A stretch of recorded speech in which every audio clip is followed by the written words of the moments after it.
Hello guys, welcome to ग्रीडर्स अकेड। Myself Nandini. आज हमारा हिस्ट्री का सेकंड लेक्चर है। फर्स्ट लेक्चर हम कर चुके हैं, आज हम सेकंड पार्ट करेंगे। और फर्स्ट लेक्चर जिसने नहीं देखा है, मैं डिस्क्रिप्शन में लिंक ड्रॉप कर दूंगी, आप वहाँ पे जाके सबसे पहले फर्स्ट पार्ट देखिएगा, उसके बाद सेकंड पार्ट देखिएगा। फर्स्ट पार्ट बहुत इंटरेस्टिंग भी था और थोड़ा सा डिफ़िकल्ट भी है, तो वो देखना बहुत ज़रूरी है। अब हम पढ़ेंगे second part, the 19th century. 1815 से लेके 1914 के बीच में क्या क्या हुआ था, हम ये पढ़ेंगे आज। तो बिना टाइम वेस्ट करें हम अपने क्लास को स्टार्ट करते हैं। तो देखिए, अब जो हमारा वर्ल्ड है वो 19th सेंचुरी के अंदर बहुत ज़्यादा चेंज हुआ है। 19th सेंचुरी के बाद बहुत ज़्यादा चेंज हुआ है, चाहे वो सोशली हो, चाहे वो इकोनॉमिकली हो, चाहे वो पॉलिटिकली हो या फिर कल्चरली हो। बहुत सारे चेंजेस आए हैं और सोसाइटीज़ जो हैं ट्रांसफॉर्म हुई हैं बहुत ज़्यादा। अब वो कैसे हुई हैं हम ये पढ़ेंगे इस पार्ट में, ठीक है। अब जो इकोनॉमिस्ट थे ना, उन्होंने 3 तरीके के मूवमेंट्स या फ्लो कह लो, इकोनॉमिक एक्सचेंजेस में 3 तरीके के फ्लो डिस्क्राइब करे थे। मतलब किसी भी चीज़ को पढ़ने के लिए मैं बताती हूँ कि हम क्लासिफिकेशन कर लेते हैं, वैसे उन्होंने क्लासीफाई करे थे 3 मूवमेंट कह लो या फ्लो कह लो। पहला था हमारा फ्लो ऑफ ट्रेड, कि कैसे हमारी जो ट्रेड है, गुड्स वगैरह की जो ट्रेड है वो कैसे होती है, इम्पोर्ट एक्सपोर्ट। दूसरा था फ्लो ऑफ लेबर, कि जो लोग हैं वो कैसे माइग्रेट हो रहे हैं एम्प्लॉयमेंट के चक्कर में। तीसरा है हमारा movement of capital, short term और लॉन्ग टर्म इन्वेस्टमेंट्स के लिए। तो हम ये सब कुछ पढ़ेंगे कि कैसे कैसे हुआ, और हम थ्रू स्टोरीज पढ़ेंगे, ठीक है। तो सबसे पहले हम ये देखते हैं कि अब वर्ल्ड इकोनॉमी टेक्स शेप। अब एक जो हमारी वर्ल्ड ऑफ इकोनॉमी है, जो हमारी इकोनॉमी है वर्ल्ड की, उसने कैसे शेप ली। अगर हम ये देखें कि अगर हमें किसी भी जगह पर या किसी भी कंट्री में सबसे पहले चेंजेस लाने हैं या इम्प्रूवमेंट लानी है, तो सबसे पहले हम क्या देखेंगे, हम देखेंगे पैटर्न ऑफ फूड प्रोडक्शन। हम क्या चेंज करेंगे सबसे पहले कि फूड प्रोडक्शन का पैटर्न चेंज करेंगे, कंजम्पशंस वगैरह का पैटर्न चेंज करेंगे इंडस्ट्रियल वगैरह एरिया में, ठीक है। तो हमारे लिए एक नॉर्मल बात करी जाए तो ये हमारे लिए क्या होगा, चेंज होगा। और अगर हमारे पास फूड सेल्फ सफिशिएंट है, मतलब काफ़ी है, तो वो कंट्री जो है वो ढंग की कंट्रीज़ में काउंट होती है। बट 19th सेंचुरी में ब्रिटेन में जिसके पास फूड काफ़ी है, सेल्फ सफिशिएंसी है फूड की, उसका मतलब है उसका जो लिविंग स्टैंडर्ड्स है वो लो है और सोशल कॉन्फ्लिक्ट्स भी हैं उसमें, ठीक है। जब ब्रिटेन में 19th सेंचुरी में अगर किसी के पास फूड सेल्फ सफिशिएंट है तो उसका जो लेवल ऑफ लिविंग है वो लोअर लेवल लिविंग स्टैंडर्ड है और सोशल कॉन्फ्लिक्ट्स भी हैं। बट ऐसा क्यों, इसकी होगा जवाब आपको मिलेगा जब मैं आपको एक स्टोरी बताऊंगी। देखो, जब लेट 18th सेंचुरी में ब्रिटेन में पॉपुलेशन बढ़ती गई, पॉपुलेशन जब बढ़ रही थी उससे क्या हुआ, हमें फूड ग्रेन्स की डिमांड भी बढ़ी, फिर अर्बन सेंटर्स बढ़े, इंडस्ट्रीज़ बढ़ी, जिसकी वजह से हमें एग्रीकल्चर प्रोडक्ट्स और ज़्यादा चाहिए थे। तभी तो इंडस्ट्रीज़ और अर्बन सेंटर्स का फ़ायदा है, जब हमारे पास रॉ मटेरियल होगा। एग्रीकल्चर प्रोडक्ट्स जब बढ़े, एग्रीकल्चर प्रोडक्ट्स की डिमांड बढ़ी, तो फूड ग्रेन के प्राइसेस बढ़ गए। अब क्या था, जो लैंडेड ग्रुप्स थे जहाँ से हमें खाना वाना मिल रहा था, ब्रिटेन को इम्पोर्ट वगैरह हो रहा था, उन्होंने क्या किया, उन्होंने गवर्नमेंट पे प्रेशर डाला हाई प्राइसेस का, कि प्राइसेस ज़्यादा है, किसी भी तरीके का प्रेशर डाला। तो गवर्नमेंट ने क्या किया, रिस्ट्रिक्ट कर दिया इम्पोर्ट ऑफ कॉर्न, कि कॉर्न जो है हम इम्पोर्ट करेंगे ही नहीं, और जो कॉर्न है वो हमारी कंट्री में आएगा ही नहीं। इन लॉज को, मतलब ये ऐसे लॉज जो गवर्नमेंट को ये अलाउ करते हैं, ऐसा आप स्टेप उठा सकते हो, इनको हम बोलते हैं corn laws. The laws allowing the government to do this were commonly known as corn laws, ठीक है। उसके बाद क्या हुआ कि गवर्नमेंट ने तो बंद कर दिया, बट जो इंडस्ट्रियलिस्ट थे, अर्बन डेवलपर्स थे, उनको क्या हुआ, उनको प्रॉब्लम हुई। वो बहुत ही अनहैप्पी थे इन सब चीज़ों की वजह से, क्योंकि हाई फूड प्राइसेस हो गए थे। जो उनकी कंट्री में बन रहा था वो उसका जो प्राइस था वो काफ़ी हाई था। जैसे फॉर एग्जांपल, जैसे हम चाइना का सामान यूज़ करते, तो चाइना का सामान सस्ता है बट हमारे इंडिया का थोड़ा उससे मुकाबले महंगा है। तो वैसे ही यहाँ पे भी ऐसा ही था कि जो उनके कंट्री में बनता था सामान वो थोड़ा महंगा था, जिसकी वजह से इंडस्ट्रियलिस्ट और अर्बन डेवलपर्स जो थे उनको प्रॉब्लम हुई, और उन्होंने कहा कि इस लॉ को अबॉलिश किया जाए, हमें ये वाला लॉ नहीं चाहिए, हमें लॉ पसंद नहीं है। तो जब कॉर्न लॉ इसके बाद अबॉलिश हो गया, स्क्रैप हो गया, अब फूड जो था इंपोर्ट कर सकते थे हम ब्रिटेन से।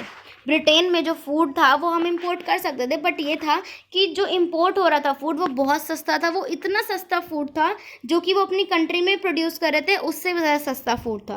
अब क्या था, ब्रिटिश एग्रीकल्चर जो था वो इम्पोर्ट के साथ कम्पीट कर ही नहीं पा रहा था। क्यों? क्योंकि वो जो सामान बेच रहे थे वो महंगा था, जो इम्पोर्ट होकर आ रहा था वो सस्ता था, ठीक है। तो अब क्या था, उस कंट्री का वास्ट एरिया, मतलब लैंड और एरिया जो था वो अनकल्टिवेटेड रह गया।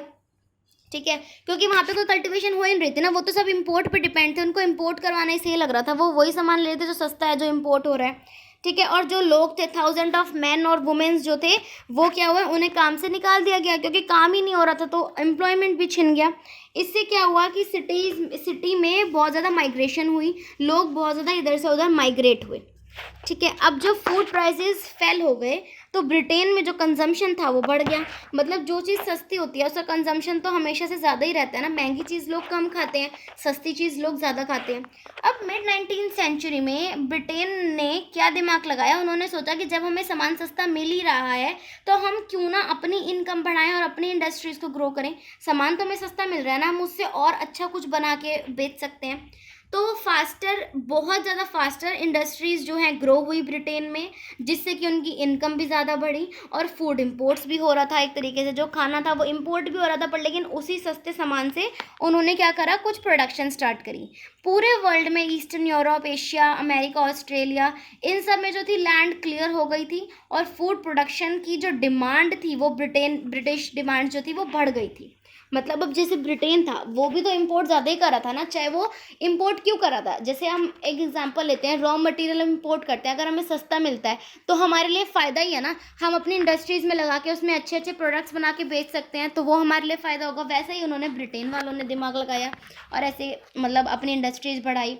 अब क्या था कि जो एग्रीकल्चर के लिए जो लैंड्स थी ना, ईजी नहीं था कि कोई भी लैंड एग्रीकल्चर के लिए क्लियर कर देना, ईजी नहीं था। अब उसके लिए चलो उन्होंने लैंड क्लियर करी तो करी, वो भी मुश्किल से हुई बट करी। उसके बाद क्या था, रेलवेज वगैरह भी चाहिए थी जिससे कि एग्रीकल्चर जो रीजन्स थे वो लिंक हो पाए। अब उनको रेलवेज चाहिए थी कि जो हम सामान ग्रो कर रहे हैं ऑल ओवर द कंट्री या फिर दूर दूर तक जो हम सामान ग्रो कर रहे हैं वो अब इधर से उधर ट्रांसपोर्ट कैसे होगा, तो उसके लिए उनको रेलवेज चाहिए थी। Railways were needed to link the agriculture regions. तो अब क्या हुआ कि नए नए हार्बर्स बनाने पड़े हमें। ठीक है, शिपिंग जो थी, शिपिंग हमें इंक्रीज़ करनी पड़ी, कार्गोज़ को हमें इंक्रीज़ करना पड़ा जिससे कि सामान जो है ट्रांसपोर्ट हो सके। अब इन सब की वजह से जब हम ट्रेन सेटल करते हैं, ट्रेन्स वगैरह बनाते हैं, ज़्यादा ट्रेन्स हम चलाते हैं, तो हमें वहाँ का एरिया चाहिए होता है, बहुत ज़्यादा एरिया क्लियर करना पड़ता है, तो लोगों को बहुत ज़्यादा सेटलमेंट्स करनी पड़ती हैं, मतलब अपने घर छोड़ने पड़ते हैं। ठीक है, अपने घर छोड़ने पड़ते हैं, अपना काम छोड़ना पड़ता है, तो ये सब कुछ लोगों को करना पड़ा। ठीक है, अपने घर वगैरह उन्होंने छोड़ दिए, बहुत सेटलमेंट्स करी। इन सब एक्टिविटीज़ में, इन सब की साइड से देखा जाए तो इन सब एक्टिविटीज़ में कैपिटल और लेबर भी चाहिए थी। मतलब इन सब एक्टिविटीज़ में अब कैपिटल और लेबर भी तो चाहिए ना, पैसा और लेबर भी तो चाहिए, वही सब तो करेंगे। अगर हमने घर वर खाली भी करा ली, जगह खाली करा ली, पर लेकिन अब हम वो कैसे करेंगे, कैपिटल और लेबर कैसे हम वो करेंगे। अब क्या, जो कैपिटल थी, अब वो कैपिटल तो लंदन से आ गई, फाइनेंशियल सेंटर जो था वो लंदन था, तो कैपिटल तो वहाँ से आ गई। अब जो डिमांड थी लेबर की, अब वो हमें कम पड़ रही थी, जो हमारी लेबर थी वो हमें थोड़ा कम पड़ रही थी। उससे क्या हुआ फिर, जब लोगों ने देखा कि अमेरिका में, ऑस्ट्रेलिया में अब लेबर की बहुत डिमांड है, तो उन्होंने क्या किया, फिर से माइग्रेशन स्टार्ट कर दी, ज़्यादा से ज़्यादा माइग्रेशन स्टार्ट करी ताकि उनका फ्यूचर अच्छा हो सके। तो 50 मिलियन पीपल ऐसे थे जो कि यूरोप से अमेरिका और ऑस्ट्रेलिया 19th सेंचुरी में माइग्रेट हुए। ठीक है, ऑल ओवर द वर्ल्ड कुछ 150 मिलियंस ऐसे थे जिन्होंने अपना घर छोड़ दिया, काम छोड़ दिया, वो जगह छोड़ दी और दूर दूर मतलब ओवर लैंड, मतलब बाय सी या बाय लैंड जो है वो चले गए अमेरिका और ऑस्ट्रेलिया, ताकि उनका बेटर फ्यूचर बन सके। तो इस तरीके से क्या हुआ, ग्लोबलाइजेशन, मतलब एक ग्लोबल इकनॉमी बनी हमारी। मतलब देखो, इसमें हमें ये बता दें कैपिटल फ्लो कैसे हुआ, फिर उन्होंने ये बता दें कि माइग्रेशन कैसे हुई, जो इन्होंने 3 फैक्टर डिस्क्राइब करे थे वो इन्होंने बता दिए यहाँ पे। तो इस तरीके से क्या हुआ, इस तरीके से हमारी इकनॉमी डेवलप हुई, हमारी ग्लोबल इकनॉमी बनी। ठीक है, तो उसके बाद हमारा ये तो हमारा यहीं पे ख़त्म हो गया, ये वाला जो था हमारा पोर्शन। इससे हमें पता चलता है कि कैसे हमारी डेवलप हुई इकनॉमी। ठीक है, अब इससे ये भी हुआ कि जो खाना था वो ये नहीं था कि आसपास की जगह से आ रहा था, वो बहुत दूर दूर से भी आ रहा था हमारा खाना, क्योंकि हमने रेलवेज चला ली थी। ठीक है, अब जो एग्रीकल्चर का जो फूड आ रहा था, जो प्रोडक्शन वाला फूड आ रहा था, वो सिर्फ वो लोग नहीं भेज रहे थे जिनकी खुद की लैंड है, वो वाले लोगों से भी आ रहा था जो कि दूर से माइग्रेट होकर आए हैं और दूसरों की लैंड पे काम कर रहे हैं। ठीक है, तो मतलब ये ऐसे था कि इसमें बहुत अच्छे अच्छे फ़ायदे भी हुए, और कैसे कैसे इन्होंने माइग्रेशन का बताया और कैसे कैसे कैपिटल फ्लो हुई, बस उसमें ये बताया। नेक्स्ट टॉपिक है आपका, और ऐसे जैसे ये एक इसका एग्जाम्पल था ना, फूड का एग्जाम्पल था, वैसे ही आप कॉटन का एग्जाम्पल देख सकते हो ठीक है, कॉटन का एग्जाम्पल भी है, तो ऐसे डिफरेंट डिफरेंट चीज़ों का एग्जाम्पल है। अब आप ये देख सकते हो कि इसमें हमें क्या क्या पता चला। दोबारा से रिकॉल कर रही हूँ कि कैपिटल फ्लो कैसे हुई है, माइग्रेशन कैसे हुई है, ठीक है, और फूड प्रोडक्शन कैसे बढ़ा है। नेक्स्ट टॉपिक है हमारा रोल ऑफ टेक्नोलॉजी। अब रोल ऑफ टेक्नोलॉजी क्या था? अब टेक्नोलॉजी का रोल क्या था इकोनॉमी के बिल्डअप होने में, इकोनॉमी के डेवलप होने में टेक्नोलॉजी का रोल क्या था? टेक्नोलॉजी का ये बहुत बड़ा रोल है। जैसे रेलवेज़ हैं, स्टीम शिप्स हैं, टेलीग्राफ्स हैं, ये सब भी तो टेक्नोलॉजी का ही कमाल है ना। इन सब के बिना तो हम नहीं रह सकते ना। 19th सेंचुरी में लोग इनके बिना अपनी लाइफ इमेजिन नहीं कर सकते थे, जो ये इन्वेंशंस हुए हैं, रेलवे, स्टीम शिप्स वगैरह, तो ये बहुत ज़रूरी हैं। तो ये होता है हमारा टेक्नोलॉजिकली कैसे चेंजेस आए हैं। रेलवेज़ बन गई, स्टीम शिप्स वगैरह बन गई, ठीक है। अब ये देखो, एक टेक्नोलॉजी में चेंज हम ये भी फॉर एग्जांपल ले सकते हैं कि इन्वेस्टमेंट्स वगैरह, इम्प्रूवमेंट आया, ट्रांसपोर्ट में इन्वेस्टमेंट करे लोगों ने और इम्प्रूवमेंट आया, फास्टर ट्रांसपोर्ट हो गया, मतलब रेलवे फास्ट हो गई हमारी, ठीक है। लार्ज शिप्स हो गई जो इधर से उधर मूव करती हैं और मतलब सस्ती भी हैं और जल्दी से जल्दी दूसरी मार्केट्स तक सामान पहुंच जाता है। हमारी बड़ी बड़ी शिप्स हैं जो कि जल्दी मूव ऑन करती हैं, ठीक है। तो एक आप एग्जांपल लेके देखो, जैसे ये तो एक शिप्स का एग्जांपल हो गया कि हमारा ट्रांसपोर्ट जो है, हमारा ट्रांसपोर्ट बहुत वो हो गया, जल्दी जल्दी फास्टर हो गया और चीप भी है थोड़ा। अगर हम शिप से देखें तो वो चीप है थोड़ा और जल्दी भी पहुंच जाता है, तो ये भी तो एक टेक्नोलॉजी ही है ना। आप एक एग्जांपल लो लाइफ स्टॉक वगैरह का, ठीक है, देखते हैं। अब हम 1870s का एग्जांपल लेते हैं। एनिमल्स को हमने शिप किया अमेरिका से अफ्रीका और यूरोप। अमेरिका से यूरोप हमने जो है 1870s में हम एनिमल्स को शिप करते थे और फिर उसके बाद चाहे उन्हें वो लोग खाएं, मतलब एज अ फूड यूज़ करें या फिर काम करवाएं उनसे जो मर्जी, बट एनिमल्स जो थे शिप होते थे, ठीक है। बट जो लाइव एनिमल्स थे ना, उनको काफ़ी ज़्यादा शिप में स्पेस चाहिए होता था, क्योंकि अब कोई सामान थोड़ी है जो बिल्कुल मतलब लगा के रख देंगे, उनको स्पेस चाहिए बैठने उठने के लिए। तो क्या होता था कि जो बहुत सारे थे ना वो मर जाते थे, काफ़ी सारे उसमें से मर जाते थे। कोई बीमार हो जाता था, कोई किसी का वेट कम हो जाता था, या फिर कोई ऐसा अनफिट हो जाता था जो कि हम वो खाया नहीं जा सकता था, बिकम अनफिट टू ईट, मतलब कि खाने के लिए वो अनफिट हो जाता था। तो अब क्या था, मीट जो था ना बहुत एक्सपेंसिव लग्जरी बन गया था यूरोपियंस में। मतलब यूरोप में यूरोपियंस के लिए जो लग्जरी था वो मीट था। जो पुअर थे वो तो अफोर्ड कर ही नहीं पाते थे। क्यों? क्योंकि इतना ज़्यादा वो पहुंचता ही नहीं था वहाँ तक, और जब पहुँचता तो महंगा पहुँचता, क्योंकि उसमें स्पेस उनको ज़्यादा चाहिए था होता था और काफ़ी सारे मर जाते थे, ठीक है। तो इससे क्या था, वो एक्सपेंसिव हो गया था काफ़ी ज़्यादा। तो जो हाई प्राइसेस वगैरह था ना, उससे क्या हुआ कि उसकी डिमांड जो थी, high prices in turn kept demand and production down. अब डिमांड और प्रोडक्शन जो थी इन सब चीज़ों की वो डाउन हो गई। जब तक नई टेक्नोलॉजीज़ का डेवलपमेंट नहीं हुआ, इनकी जो डिमांड वगैरह थी वो कम ही रही, ठीक है। अब टेक्नोलॉजी क्या आई, रेफ्रिजरेटेड शिप्स। अब उन्होंने टेक्नोलॉजी को डेवलप करके रेफ्रिजरेटेड शिप्स बनाई, मतलब शिप्स के अंदर ही रेफ्रिजरेटर टाइप होता था, जिसमें कि अपने पेरिशेबल फूड्स जो थे, हमारे जो पेरिशेबल फूड्स होते हैं या मीट है, जैसे कि पेरिशेबल वो करके, मतलब उसको प्रॉपर बना के हम फ्रिज में रख सकते हैं, है ना। हम फ्रिज में अगर कोई भी चीज़ रखते हैं जो भी हमारा पेरिशेबल गुड होता है, जैसे दूध दही वगैरह, वो ख़राब नहीं होता ना। वैसे ही उन्होंने शिप में एक रेफ्रिजरेटर टाइप बना दिया था, मतलब उस शिप को रेफ्रिजरेटेड शिप बोलते थे, जिसमें कि वो जो जिनका पेरिशेबल फूड था वो इजीली लॉन्ग डिस्टेंस में ट्रांसपोर्ट हो जाता था और ख़राब भी नहीं होता था, ठीक है।